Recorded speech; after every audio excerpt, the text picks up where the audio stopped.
Hello everyone. Today I will continue your first biology chapter, that was life process. In previous lecture we have discussed about the type of nutrients and different modes of nutrition. In this lecture we will discuss about the nutrition in plant and nutrition in animal.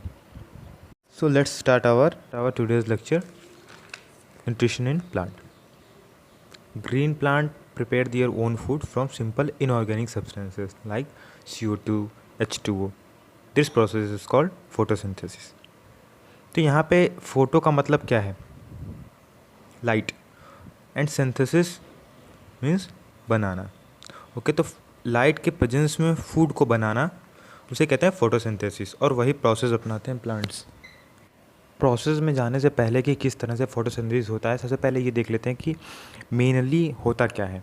होता ये है कि जो plant होता है वो CO2, atmosphere से CO2 लेता है और रूट से वाटर एब्जॉर्ब करता है, और इन दोनों को क्लोरोफिल और सनलाइट की प्रेजेंस में अपने फूड यानी कि ग्लूकोज के रूप में बना लेता है, और O2 इवॉल्व होगी.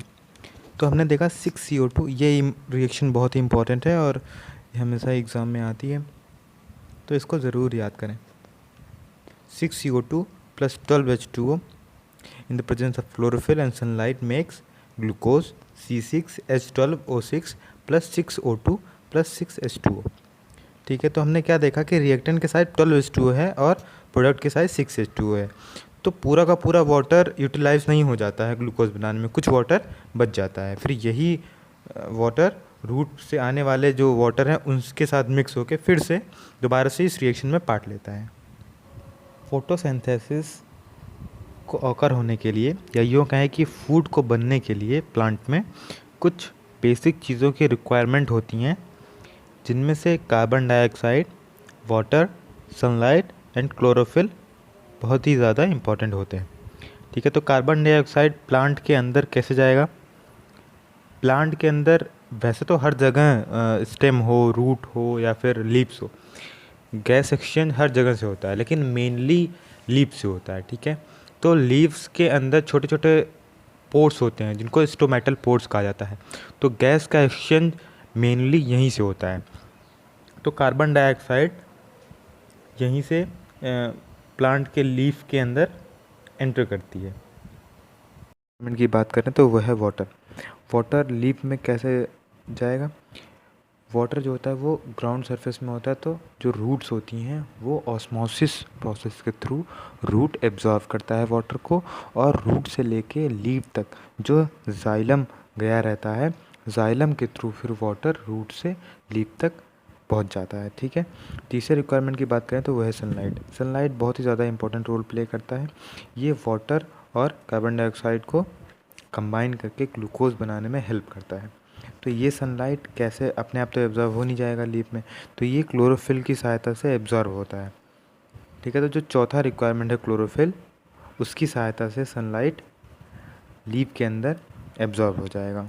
तो यहाँ हमने देख लिया है, एक बेसिक कॉन्सेप्ट बना लिया कि किस तरह से फूड सिंथेसिस होता है प्लांट में. ठीक है, तो जब एक नोट है कि जब वाटर एब्जॉर्ब होता है रूट से, तो केवल वाटर ही एब्जॉर्ब नहीं होता है, उसमें नाइट्रोजन जो कि नाइट्रेट के फॉर्म में एब्जॉर्ब होता है, फॉस्फोरस, आयरन और मैग्नीशियम भी एब्जॉर्ब होता है. ये प्लांट की सेल्स को दोबारा बनाने में हेल्प करता है. हमने देख लिया कि किस तरह से प्रोसेस ऑकर होता है. अब हम ये देखते हैं कि किस जगह पे ये सब जो प्रोसेस है वो चल रहे हैं. ठीक है, तो अगर एक लीफ का क्रॉस सेक्शन देखें, एक लीफ का छोटा सा पार्ट देखें, तो वो कुछ इस तरह से दिखता है. ठीक है, ये क्लोरोप्लास्ट नहीं है, ये लीफ का एक छोटा सा क्रॉस सेक्शन देख रहे हैं, उसका फिगर है. कि क्रॉस सेक्शन की अगर सबसे ऊपरी सरफेस की बात करें तो सबसे टॉप लेवल पे ये होता है क्यूटिकल. क्यूटिकल क्या काम करता है? जो वाटर लॉस हो रहा है, जैसे कि बहुत ज़्यादा समर, मतलब बहुत ज़्यादा ड्राई सीज़न है, जैसे समर का सीज़न ले लीजिए, तो उसमें क्या होगा, बहुत ज़्यादा ड्राई कंडीशन रहती हैं. ठीक है, तो उसमें क्या होगा, वाटर बाहर आने की कोशिश करेगा लीफ से, लेकिन वाटर का काम फोटोसिंथेसिस में तो है. अगर वाटर चला जाएगा तो फिर फोटोसिंथेसिस कैसे होगा? फिर ज़्यादा पानी की ज़रूरत पड़ेगी, हो सकता है पानी की रिक्वायरमेंट ना हो पाए तो पौधा सूख जाए. तो क्यूटिकल जो होता है वो वाटर लॉस से बचाता है कि वाटर लॉस ना हो जाए। ठीक है, उसके जस्ट नीचे अगर आएँ तो अपर एपिडर्मिस होता है, क्यूटिकल के जस्ट नीचे अपर एपिडर्मिस।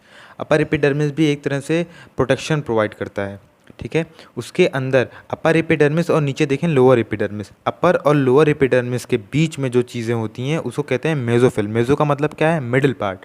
तो इसी मिडिल पार्ट में सारा कुछ खाना बनाने का काम इन्हीं दोनों अपर एपिडर्मिस और लोअर एपिडर्मिस के बीच में जो सेल्स होती हैं वही ये काम करती हैं। और इस मेसोफिल को दो पार्ट में डिवाइड कर देते हैं। एक हो जाती है पेलिसेड्स मेसोफिल और दूसरी होती है स्पॉन्जी मेसोफिल।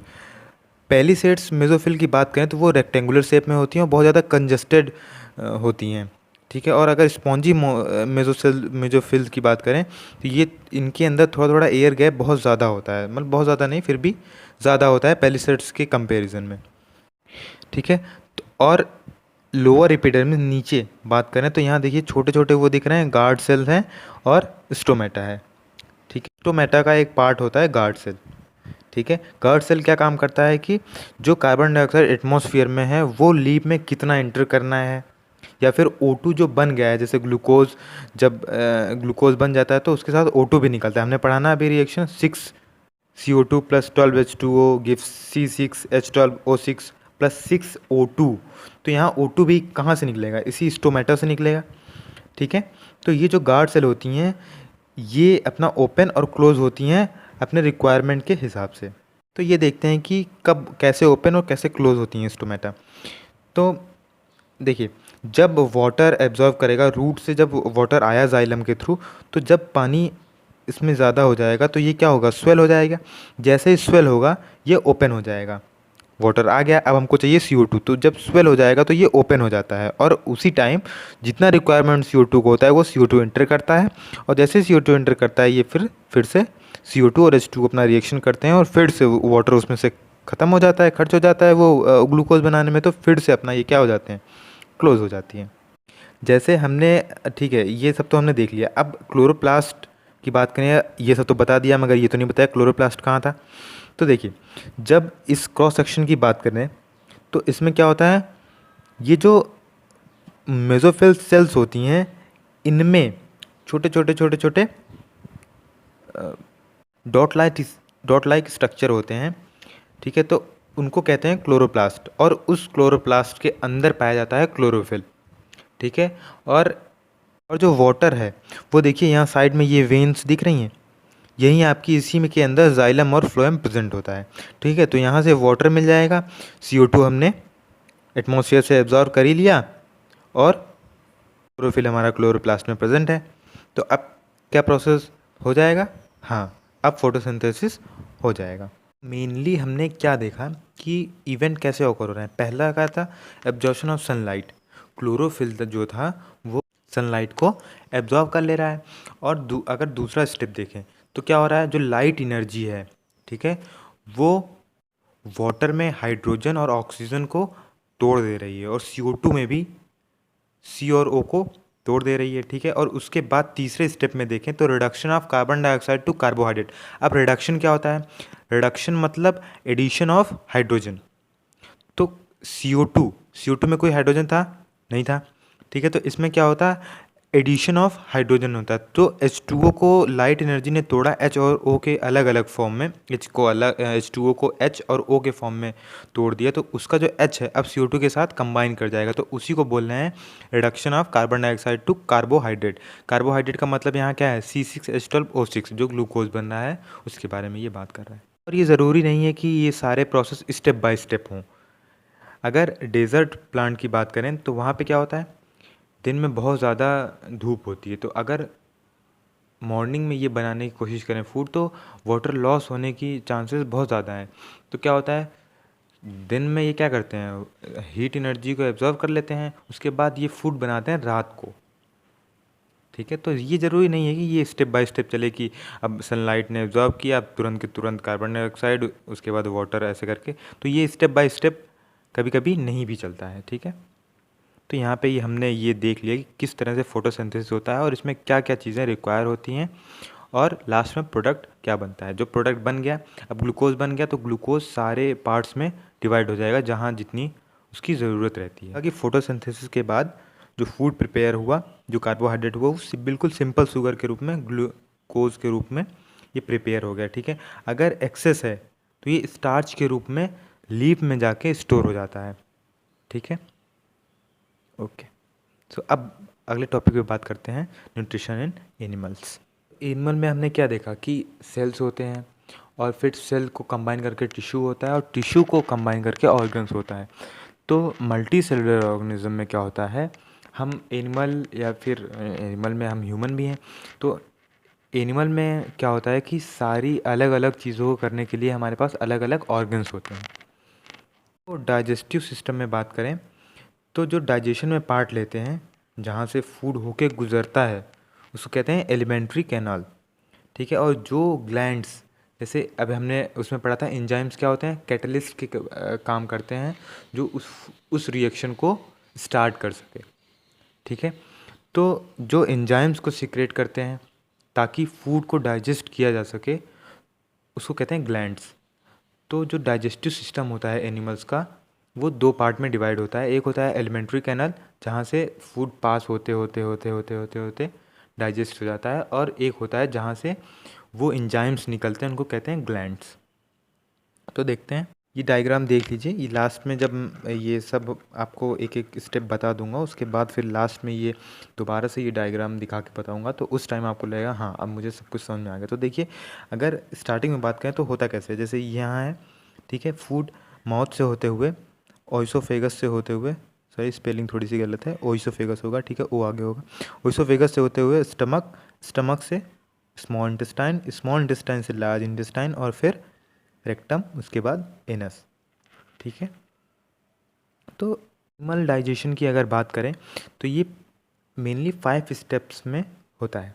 इंजेशन, फूड का लेना, डाइजेशन, उस फूड का क्या करना, डाइजेस्ट होना, फिर एब्जॉर्प्शन, उस फूड में जो न्यूट्रिएंट्स थे उनका एब्जॉर्ब हो जाना, एसिमिलेशन, कहीं जाके इकट्ठा हो जाना, जैसे जो चीज़ें हमने न्यूट्रिएंट्स एब्जॉर्ब कर ली उसको कहीं ना कहीं तो रखोगे, तो एसिमिलेशन, और इजेशन। इजेशन का मतलब ये है कि जो चीज़ें हमने ले ली, ठीक है, तो उसके बाद कुछ तो वेस्ट मटेरियल भी होगा, सारा कुछ तो नहीं एब्जॉर्ब हो जाएगा, तो जो वेस्ट मटेरियल है उसका एक्सक्रीशन ही क्या कहलाता है, इजेशन कहलाता है, ठीक है।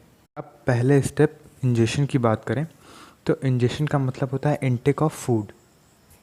का फूड आप कहाँ से करेंगे, माउथ से, ठीक है। इंजेशन हो जाता है, उसके बाद जो सेकेंड स्टेप आता है वो होता है डाइजेशन। डाइजेशन कहाँ से स्टार्ट हो जाएगा, माउथ से ही स्टार्ट हो जाएगा। खाने का जो पचना होता है वो मुंह से ही स्टार्ट हो जाता है। कैसे स्टार्ट हो जाता है, जब हम फूड को लेते हैं, ठीक है, तो बकल कैविटी, बकल कैविटी मतलब जो ये टीथ है, टंग और ग्लैंड्स होती है, वो कहते हैं स्लेवरी ग्लैंड्स, ठीक है। इन तीनों चीज़ों को मिला के उसको बोलते हैं बकल कैविटी, ठीक है। तो बकल कैविटी में हमने फूड लिया, यहाँ पे जो स्लेवरी ग्लैंड होती है वो क्या सीक्रेट करती है, सलाइवा, और उस सलाइवा के अंदर कुछ एंजाइम्स होते हैं, उनको कहते हैं स्लेवरी एमाइलेज या फिर टाइलिन। ओके, तो ये क्या काम करती है, जो हम फूड लिए हैं उनमें जो कार्बोहाइड्रेट होता है, ठीक है, जो स्टार्च होता है, उसको माल्टोस शुगर में कन्वर्ट कर देती हैं। तो हमने क्या देखा, माउथ से ही फूड का पचना, डाइजेशन होना स्टार्ट हो जाता है। देखिए ये है स्लेवरी ग्लैंड, ये तीन होती हैं, तीन ग्लैंड होती हैं, एक एकदम यहाँ पे जॉ के जस्ट नीचे होती है, ठीक है, और एक थोड़ा सा पीछे होती है, ठीक है। तो ये है स्लेवरी ग्लैंड। ओके, सो बकल कैविटी के बाद जो फूड होता है वो ओइसोफेगस में जाता है। लेकिन ओइसोफेगस में जाने से पहले बात करें तो ये फूड बकल कैविटी के बाद फेरिंग से होकर गुजरता है। दो पार्ट में डिवाइड होती हैं, ठीक है, वहाँ से दो चीज़ें अलग अलग हो जाती हैं फेरिंग से। जॉइंट होता है एक तरह से फेरिंग्स, जहाँ से दो चीज़ें डिवाइड होती हैं। एक होता है ओइसोफेगस और एक होता है ट्रैकिया। ट्रैकिया क्या होता है, जहाँ से रेस्पिरेटरी सिस्टम का पार्ट हो जाता है, जहाँ से एयर अंदर जाती है, और दूसरा पार्ट होता है ओइसोफेगस, जहाँ से हमारा फूड अंदर जाता है, ठीक है।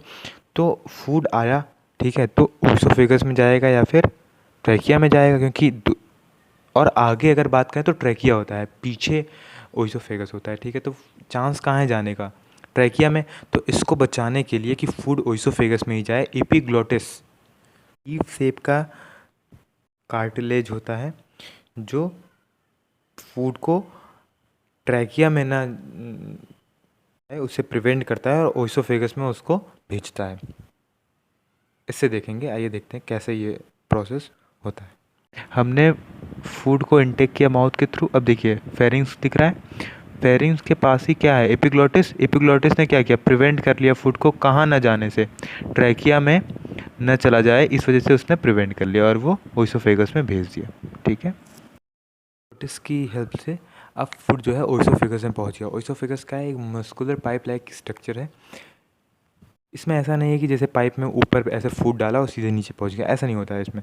इसमें क्या होता है कि डिफरेंट टाइप का मोशन होता है जिसको कहते हैं पेरिस्टाल्टिक मूवमेंट। अब इसमें क्या होता है, इसमें ये होता है कि जैसे जब फूड एंटर किया, ठीक है, तो मसल्स है वो एक्सपैंड हो जाएंगी, एक्सपेंशन होगा, और जो उसके साइड साइड से जो मसल्स हैं वो कॉन्ट्रैक्शन वहाँ पे हो जाएगा। ठीक है, तो ये ऐसे ही कॉन्ट्रैक्शन एक्सपेंशन ऐसे होते होते होते होते फिर ये स्टमक में पहुँचता है।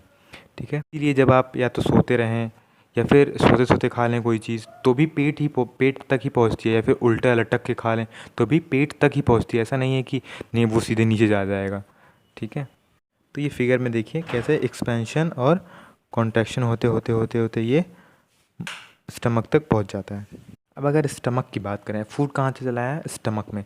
एक बात ध्यान रखें कि जो ओइसोफेगस होता है इसमें फूड का डाइजेशन नहीं होता है, बस फूड जो है वो बकल कैविटी से स्टमक में आ जाता है। ओइसोफेगस का बस इतना ही काम है कि वहाँ से फूड उठा के स्टमक में ले आके पटक देना। ठीक है, अब डाइजेशन जो होगा, थोड़ा डाइजेशन 30% लगभग कार्बोहाइड्रेट का डाइजेशन तो कहाँ हो गया, बकल कैविटी में ही, माउथ में ही हो गया, स्लेवरी ग्लैंड से हमने देखा। अब बाकी जो डाइजेशंस होते हैं वो होते हैं स्टमक और स्मॉल इंटेस्टाइन में। अब स्टमक की देखते हैं कैसे फूड स्टमक में डाइजेस्ट होगा। स्टमक के सरफेस पे बात करें, स्टमक होता है उसके सरफेस पे कुछ ग्लैंड्स प्रेजेंट होती हैं। ग्लैंड्स क्या होती हैं हमने आपको बताया, जिसमें से एंजाइम्स सिक्रेट होते हैं। ठीक है, तो यहाँ भी जब अगर ग्लैंड्स प्रेजेंट है स्टमक के सरफेस पे तो वहाँ से कुछ सिक्रेट करेंगे, उसको कहते हैं गैस्ट्रिक जूस। गैस्ट्रिक जूस के अंदर क्या क्या होता है, हाइड्रोक्लोरिक एसिड HCl, ठीक है, उसको HCl बोलते हैं, म्यूकस और पेप्सिनोजेन। पेप्सिनोजेन क्या होता है, ये इनएक्टिव होता है। इनएक्टिव का मतलब ये पहले HCl के साथ रिएक्ट करता है। ठीक है, जब जैसे तीनों सिक्रेट हुए, अब पेप्सिनोजेन जो है वो HCl के साथ रिएक्ट करेगा, उसके बाद वो एक्टिव हो जाएगा, अब वो फूड पे वर्क कर सकता है। ठीक है, तो अब एक्टिव हो जाएगा। और म्यूकस, हाइड्रोक्लोरिक एसिड क्या होता है, एक बहुत ही पावरफुल एसिड होता है, हमें पता है, वो जो स्टमक है उसकी सरफेस को हार्म ना पहुंचा दे, इसलिए म्यूकस HCl के साथ मिक्स हो जाता है और हार्म होने से बचा लेता है उसकी सरफेस को, स्टमक की सरफेस को। अब जो पेप्सिनोजेन है HCl के साथ मिलके क्या हो गया, एक एक्टिव एंजाइम्स हो गया जिसको कहते हैं पेप्सिन। पेप्सिन क्या काम करता है, पेप्सिन प्रोटीन के ऊपर वर्क करता है, प्रोटीन को टोन्स में कन्वर्ट कर देता है। ठीक है, तो यहाँ किसका डाइजेशन या किसका ब्रेकडाउन हुआ, प्रोटीन का। प्रोटीन किस में कन्वर्ट हो गया, पेप्टोन्स में। इस जो ये प्रोटीन था वो थोड़ा कॉम्प्लेक्स था, उससे थोड़ा और सिंपल पार्ट में पेप्टोन्स में कन्वर्ट हो गया पेप्सिन के थ्रू। ठीक है, अब स्टमक में फूड 3 से 4 घंटे तक रहता है। ठीक है, तो धीरे धीरे धीरे धीरे अब देखिए HCl का काम क्या होता है, HCl का एक तो ये हो गया कि पेप्सिनोजेन को एक्टिव कर देना। दूसरा ये काम होता है जैसे अगर हमने कोई फूड लिया, फूड कोई हमने स्वेलो किया, ठीक है, तो उसमें अगर कोई जर्म्स है या कोई बैक्टीरिया है, ठीक है, वो हमारी बॉडी को हार्म ना पहुंचा दे, इस वजह से जो HCl है उनको वहीं पे किल कर देता है। कहाँ पे, स्टमक में ही।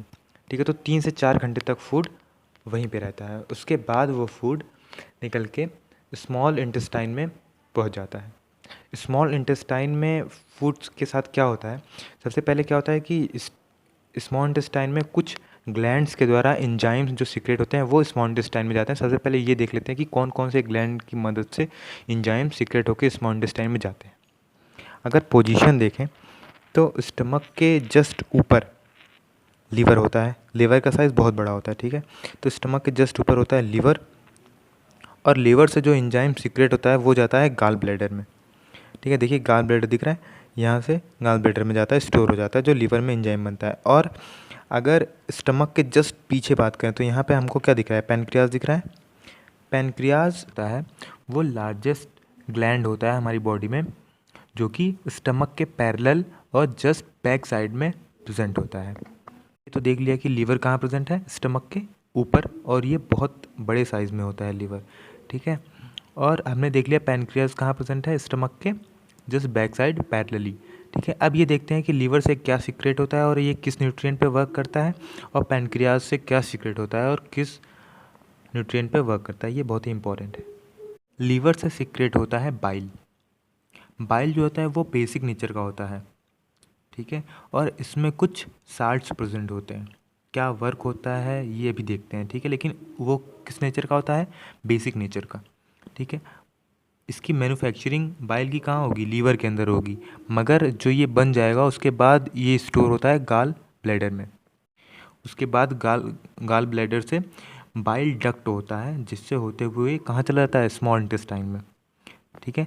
अब जो ये बाइल जो मैंने बताया बेसिक नेचर होता है और इसके अंदर साल्ट प्रेजेंट होता है, तो ये कैसे वर्क करता है ये बताते हैं और इसका काम क्या होता है। तो जो फूड कहाँ से, स्टमक से आ रहा है, स्टमक में हमने पढ़ा क्या था, HCl क्या होता है, एसिडिक नेचर होता है बहुत ही ज़्यादा, ठीक है। तो अब फूड जो आया वो एसिडिक नेचर का है, लेकिन जो पैनक्रियाज से निकलने वाला एंजाइम है वो एसिडिक नेचर पे वर्क नहीं कर सकता, ठीक है। तो बाइल क्या काम करेगा, जो एसिडिक नेचर का फूड आ रहा है उसको बेसिक नेचर का कर देना, ठीक है, ताकि पैनक्रियास से जो निकलने वाला एंजाइम है वो उस फूड पे वर्क कर सके, ठीक है। तो पहला काम इसका हो गया कि जो फूड एसिडिक आ रहा है उसको बेसिक में कन्वर्ट कर देना।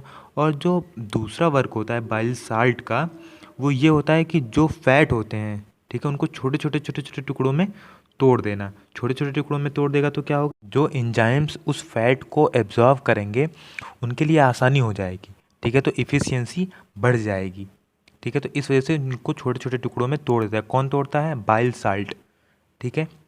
तो हमने ये दो काम देख लिए कि बाइल जो लीवर से निकलने वाला एंजाइम है उसका क्या काम होता है बाइल का, ये हमने देख लिया। अब बात करते हैं पैनक्रियाज की। पैनक्रियाज से क्या सीक्रेट होता है, पैनक्रियाज से सीक्रेट होता है पैनक्रियाटिक जूस। अब इस पैनक्रियाटिक जूस के अंदर होता है ट्रिप्सिन और लाइपेज, ठीक है। जो ट्रिप्सिन होता है वो प्रोटीन को डाइजेस्ट करता है, ठीक है, और जो लाइपेज होता है वो इमल्सिफाइड फैट को। और ये सब जो हो रहा है, जो एंजाइम्स ये वर्क कर रहे हैं, कहाँ पे कर रहे हैं, स्टमक के अंदर नहीं, ये काम कर रहे हैं स्मॉल इंटेस्टाइन के अंदर, ठीक है। ये जो लीवर से सीक्रेट हुआ, पैनक्रियाज से सीक्रेट हुआ, ये सब कुछ स्मॉल इंटेस्टाइन में जाके मिल जाता है। अब देखते हैं स्मॉल इंटेस्टाइन के बारे में। नाम है स्मॉल इंटेस्टाइन, मगर इसकी लेंथ होती है 6.5 मीटर की, जो कि अपने आप में बहुत ज़्यादा है, ठीक है। तो अगर ये जो डिफ्रेंसिएशन है ना, स्मॉल इंटेस्टाइन लार्ज इंटेस्टाइन, ये लेंथ के बेसिस पे नहीं, थिकनेस के बेसिस पे हुआ है। जो थिकनेस होती है स्मॉल इंटेस्टाइन की वो पतली होती है, ठीक है, जो वो कम होती है। और जो लार्ज इंटेस्टाइन की जो थिकनेस होती है वो ज़्यादा, मतलब बहुत ज़्यादा नहीं, लेकिन स्मॉल इंटेस्टाइन से ज़्यादा होती है। तो स्मॉल इंटेस्टाइन क्या हो गया, ये लॉन्गेस्ट पार्ट हो गया एलिमेंट्री कैनाल का, 6.5 मीटर का। अगर देखें एलिमेंट्री कैनाल तो लगभग एलिमेंट्री कैनाल 9 मीटर के आसपास होती है टोटल, ऊपर से अगर बगल कैविटी से माउथ से स्टार्ट करें और एनस तक जाएं तो ये 9 मीटर का डिस्टेंस ट्रेवल करती है, ठीक है। तो उसमें से 6.5 मीटर स्मॉल इंटेस्टाइन ही हो गया, ठीक है। बॉइलिंग करके पैक्टली स्टोर रहती है हमारे बॉडी में, ठीक है। तो स्मॉल इंटेस्टाइन में कई काम होते हैं, जैसे डाइजेशन ऑफ फूड भी यहीं पे होता है, ठीक है। मतलब अगला स्टमक के बाद जो स्टेप होता है वो स्मॉल इंटेस्टाइन में होगा। तो स्मॉल इंटेस्टाइन में हमने अभी थोड़ी देर पहले देखा कि जो लीवर से सीक्रेट होकर एंजाइम आ रहा है, जो पैनक्रियाज से होकर जो एंजाइम आ रहा है, वो कहाँ पे आ रहा था, स्मॉल इंटेस्टाइन में। और स्मॉल इंटेस्टाइन के सरफेस पे भी ग्लैंड्स होते हैं, ये भी सीक्रेट करते हैं, इनको कहते हैं इंटेस्टाइनल जूस, ठीक है। इंटेस्टाइनल जूस के अंदर जितने अलग अलग टाइप के जो एंजाइम्स होते हैं वो प्रोटीन को कन्वर्ट कर देते हैं एमिनो एसिड में, और कॉम्प्लेक्स कार्बोहाइड्रेट को कन्वर्ट कर देते हैं ग्लूकोज में, और जो फैट होता है उसको कन्वर्ट कर देते हैं फैटी एसिड एंड ग्लिसरॉल में। और बाकी जो काम बचा होता है वो कर देते हैं लीवर के द्वारा, जो बाइल सीक्रेट हो रहा है, जो पैनक्रियाज के द्वारा पैनक्रियाटिक जूस जो सीक्रेट हो रहा है, बाकी ये दोनों कर देते हैं, ठीक है। तो जो डाइजेशन का पार्ट होता है, फूड के डाइजेशन का, वो सारा कुछ कहाँ पे हो जाता है, स्मॉल इंटेस्टाइन में, ठीक है। जब सारा कुछ डाइजेशन स्मॉल इंटेस्टाइन में हो गया, अब वो जो फूड है वो कहाँ जाएगा? लार्ज इंटेस्टाइन में। लार्ज इंटेस्टाइन में ही नीचे के साइड देखें तो अपेंडिक्स एक पार्ट होता है छोटा सा, ठीक है। ये जो पार्ट होता है ये वेस्टिजियस पार्ट है, मतलब इसका कोई काम है नहीं, लेकिन फिर भी ये प्रेजेंट होता है। जब कभी ऑपरेशन या ऐसा कुछ होता है किसी पर्सन का, तो डॉक्टर इस अपेंडिक्स को वहाँ से काट के निकाल देते हैं, क्योंकि ये बाद में प्रॉब्लम ही क्रिएट करेगा, क्योंकि कोई फंक्शन तो कर नहीं रहा, ठीक है। ये पहले काम में आता था, लेकिन अब इसका कोई काम नहीं है। तो इसको ये एक तरह का क्या हो गया, वेस्टिजियस पार्ट है। फूड की बात करें तो फूड जो है स्मॉल इंटेस्टाइन से निकल के लार्ज इंटेस्टाइन में पहुंच गया। तो पहला जो पार्ट होता है ये जो जो स्मॉल इंटेस्टाइन से होते हुए रेक्टम तक गया है, इसको कहते हैं कोलन। कोलन में क्या होगा, जो स्मॉल इंटेस्टाइन से फूड निकल के आ रहा है, ठीक है, उसमें जितना भी वाटर प्रेजेंट है, ठीक है, तो वो उस वाटर को एब्जॉर्व कर लेगा। कौन करेगा? कोलन। जो अनडाइजेस्टेड फूड है उसमें से जो वाटर है, ठीक है। अब वाटर तो निकल गया, तो क्या बन गया? एक सॉलिड, ऑलमोस्टली सॉलिड, ठीक है। तो ये कहाँ पे? रेक्टम में जाके स्टोर हो जाएगा, ठीक है। फिर उसके बाद ये एनस से होते हुए पास हो जाएगा, ठीक है। तो अनडाइजेस्टेड फूड जो है वो बाहर निकल गया। यहाँ पे डाइजेशन का प्रोसेस ख़त्म होता है। अब देखते हैं, हमने क्या देखा था कि टोटल 5 प्रोसेस हैं जिससे डाइजेशन कंप्लीट होता है, ठीक है। तो पहला प्रोसेस क्या था? रिवाइज करें तो पहला प्रोसेस था इंजेशन, दूसरा था डाइजेशन और तीसरा था एब्जॉर्शन। डाइजेशन देख लिया हमने पूरा, ठीक है। अब देखते हैं एब्जॉर्शन। एब्जॉर्शन कहाँ पे होगा? इन न्यूट्रिएंट का एब्जॉर्शन कहाँ पे होगा? तो सारा कुछ एब्जॉर्शन, सारा कुछ नहीं, वाटर को छोड़ के बाकी जो न्यूट्रिएंट का एब्जॉर्प्शन है वो स्मॉल इंटेस्टाइन में हो जाएगा, ठीक है। स्मॉल इंटेस्टाइन में फिंगर्स लाइक प्रोजेक्शन होते हैं जिसको विली बोलते हैं, ठीक है। तो ये उसकी सरफेस पे पाया जाता है, स्मॉल इंटेस्टाइन की सरफेस पे, ठीक है। ऐसे छोटे छोटे छोटे छोटे फिंगर्स लाइक प्रोजेक्शन होते हैं। ये क्या करते हैं? सरफेस एरिया बढ़ा देते हैं। जब सरफेस एरिया बढ़ जाएगा तो एब्जॉर्प्शन क्या होगा? आसानी से होगा, इफेक्टिवली होगा, ठीक है। तो ये बहुत ढेर सारे होते हैं विली। वहाँ से इन विलीज़ में क्या होता है? ब्लड वेसल्स होता है, ठीक है। तो इन ब्लड वेसल्स की सहायता से ये जो न्यूट्रिएंट्स होते हैं ये कहाँ पहुँच जाते हैं? ब्लड में। अब अगले प्रोसेस पे आते हैं, चौथे प्रोसेस पे, जो है एसिमिलेशन। एसिमिलेशन में क्या होगा? जो ये ब्लड के थ्रू न्यूट्रिएंट्स पहुँच गए, ये कहाँ पहुँच जाएंगे? सेल्स में, और सेल्स में जाके ये एसिमिलेट हो जाएंगे। और ये जो जहाँ एसिमिलेशन हुआ यहाँ न्यूट्रिएंट्स का, ये क्या काम करेंगे? ग्रोथ में, या फिर सेल क्या होती हैं, रिपेयर होती रहती हैं, उनमें हेल्प करेंगे। अगर यहाँ पे एक्सेस हो जाता है इन सब न्यूट्रिएंट्स का और एनर्जी का, तो ये ग्लाइकोजन के फॉर्म में लीवर में जाके स्टोर हो जाते हैं, ठीक है। लीवर में कहाँ स्टोर होते हैं? ग्लाइकोजन के फॉर्म में लीवर में जाके स्टोर हो जाते हैं। फिर जब ज़रूरत पड़ती है एनर्जी की, तो फिर वहाँ से फिर से हमारी बॉडी एब्जॉर्ब कर लेती है लीवर से, ठीक है। आते हैं लास्ट पार्ट, इजेशन में। हमने आपको पहले ही बता दिया, लार्ज इंटेस्टाइन से फूड रेक्टम में जाएगा, रेक्टम में स्टोर होगा, उसके बाद एनस के थ्रू एक्सक्रीशन हो जाएगा, ठीक है। तो यहाँ पे न्यूट्रिशन इन ह्यूमन ख़त्म होता है। आई होप कि आपके सारे डाउट क्लियर हो गए होंगे। अगर नहीं भी डाउट क्लियर हुए हैं, कोई क्वेश्चन अगर है तो उसको कमेंट में ज़रूर बताएं, कमेंट सेक्शन में। I hope you enjoyed our today's lecture. If any doubt is left, then please share with us. If you enjoyed the video, please subscribe our channel Adhyan. Share with your friends. Have a good day. Thank you.